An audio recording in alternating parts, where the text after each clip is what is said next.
So I think in all honesty, this movie's going to fall into the realm of most critics are going to love it, and most just general horror audience members are going to leave saying, it was just okay. Every once in a while, I just wake up in bed. He's there. He talks to me.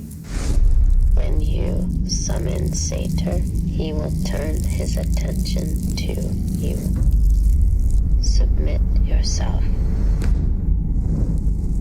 for he is a consuming fire.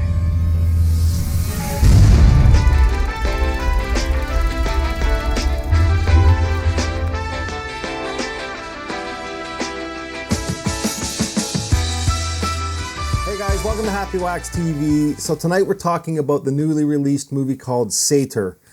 Normally when I do a review, I try not to watch the trailer. I just sit down and watch it, and I kind of go through what's happening through each act, and then I kind of know what I'm going to say about the movie as soon as it finishes. I'll do a little bit of research on the movie when I'm setting up in here, and then I'll just sit down and give him my opinion. But you know, when this movie was over, because I didn't know too much about it, I was like, I don't know, it was kind of okay. You know what I mean?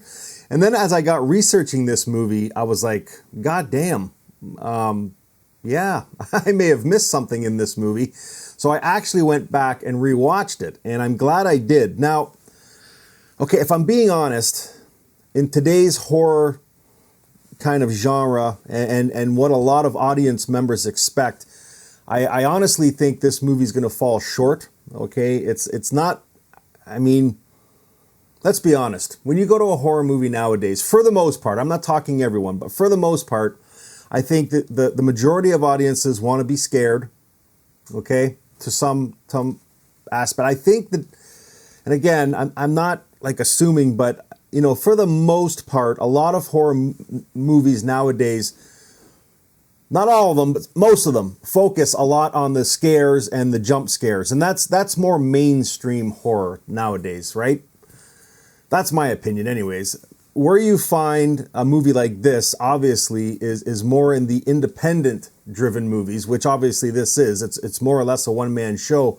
But this movie's not really scary, but it's one of those movies, if you pick out all the little key points that he's put in this movie, it's actually quite creepy. And the thing that got me, and I didn't know this when I sat down and watched it the first time, but I knew it the second time, and it really heightened the movie for me, is that what this movie is based around is this demon Sator, okay? And if you do research before you, or I'm going to tell you now, his grandma is the star, or one of the stars in this movie, okay? And this movie is generally based kind of on his experience of growing up with you know, a family with mental health issues, okay? Most notably his grandma, who, and if you do research on it, back in 1968 or something like that, she started with this seeing this demon Sator, and you know, the doctors and stuff would just, you know, mental health issues, you know, she's schizophrenic or whatever it is, and then give her the medication. But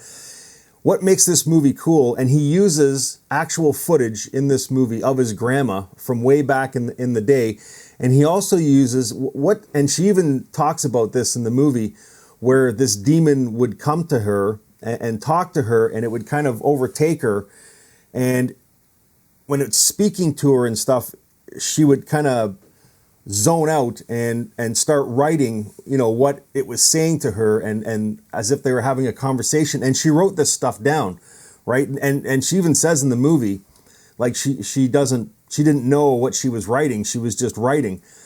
And he has the actual papers that he includes in this movie. It's really kind of cool. And the other thing too that I noticed, well, there's a lot that I didn't notice the first time, is he has little tiny things throughout the movie as to what his perception of what this Sator demon is, okay? And I have my idea after watching it a second time. I don't want to say what it is because I don't want to ruin it for you.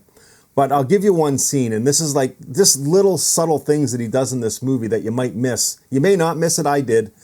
there's a scene in the movie where he's out in the forest, right? Because let me quickly, I'll give you the synopsis. Secluded in a desolate forest, a broken family is observed by Sator, a supernatural entity who is attempting to claim them. Okay, so he's out in this forest, kind of secluded.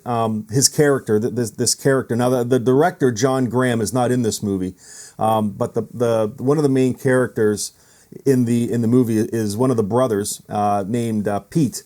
And Adam. There's Pete and Adam. They're two brothers, but I believe it's Adam that kind of secludes himself in this cabin after there's a passing in his family, and he's trying to find or hunt down this demon that his grandma keeps speaking about. Right, so he secludes himself in this cabin, and what he does is, and it's great too, because when he's there, he's constantly listening to these tapes of his grandma speaking. Of back in the day of when she would converse with this demon. And I didn't even know what the tapes were about, you know what I mean, until the second time viewing after reading all this information on this movie. So, but there's a scene in the movie where he's outside and he's staring up at the stars, okay? And then the top left of the screen, it just looks like a star as he's staring at it. It's very, very tiny. And then in the last second of the shot, it takes off. Do you know what I mean? And there's other little subtle hints as to what he thinks this creature, or Sator, might be. Now, okay, so that aside, this guy, I'm telling you, you have to give him props for this movie, okay, John Graham. I mean, he did everything in this movie. He directed it, he produced it, he wrote it. He even built the fucking cabin that is used in this movie, you know, like out of his own pocket, really. It took him 6 years to make it, just because of budget restraints. But man, oh man, like, okay, the story aside, all right, and it's a very slow burn, which is going to lose a lot of audience, I feel, okay, because honestly, the first act and a half, you know, a lot of people are going to be rolling their eyes and looking at their watches because it is fairly slow. The third act is where you want to get to in this movie, because then it kind of gets revealed, and that's where the conversation is going to be as to what this Sator creature is, or what it's actually doing to people. So again, I have my opinion. I don't want to share it here because I don't want to ruin it for you. But just the fact that he's interweaved actual footage of his grandma, her actual writings, and then, like, this is a fictitious story, this you know, the one we're watching, but to take the real elements of what he went through and grew up around and used it in his movie with actual footage and actual writings and tapes of his grandma, and have her in it, is fantastic. Now, sadly, I read that she passed away shortly after this movie was actually ready to go for screenings, so she never actually got to see the finished product. But I mean, it is really cool, and it's not, again, it's not a movie that's going to scare you, but if you delve into the info behind it, there's obviously scenes in here that are going to creep you out. And then it's the conversation at the end of the movie as to what, you know, he thinks this Sator creature is, and you know, you'll talk and discuss about that. So that's kind of the gist of that movie. Other than that, I don't really want to go too much into it, just because if you talk too much about it here, you're going to spoil it. So, but again, you know, it's going to be divided. You know, this is like an art film, and I'm telling you too, for a low, almost zero budget film, and I don't talk about this too much, but the cinematic shots he pulls off in this fucking movie are fantastic. Just for that, you know what I mean? And then also the soundtrack, he did it himself, and I read that he scored the soundtrack himself, and for a lot of scenes, for the music and stuff, he just used pots and pans. And when I watched it for the first time, like, I never really noticed it, but going back and watching this movie a second time, there was this whole fucking realm of newness to it that I didn't pick up the first time, and the soundtrack was one of them. Yeah, and I'm going to tell you too, this is not a happy movie. There is absolutely, at no point in this movie, any happiness. It's gloomy and depressing from the opening scene to the ending scene, and it's color graded to make you feel that way too, with these low palette colors and these grays and these browns. But it works. You know, the second time I watched it, I enjoyed this movie a lot more knowing all the info on it that I did. So anyways, to give it a rating for me, I'm probably going to give it a 6.5. Again, it is a slow movie. It is a slow burn. You know what I mean? And you're going to be looking at your watch, you know, sometimes getting into that third act. But, you know, for the most part, I think the payoff is okay. Again, a lot of mainstream audiences members may not like this flick.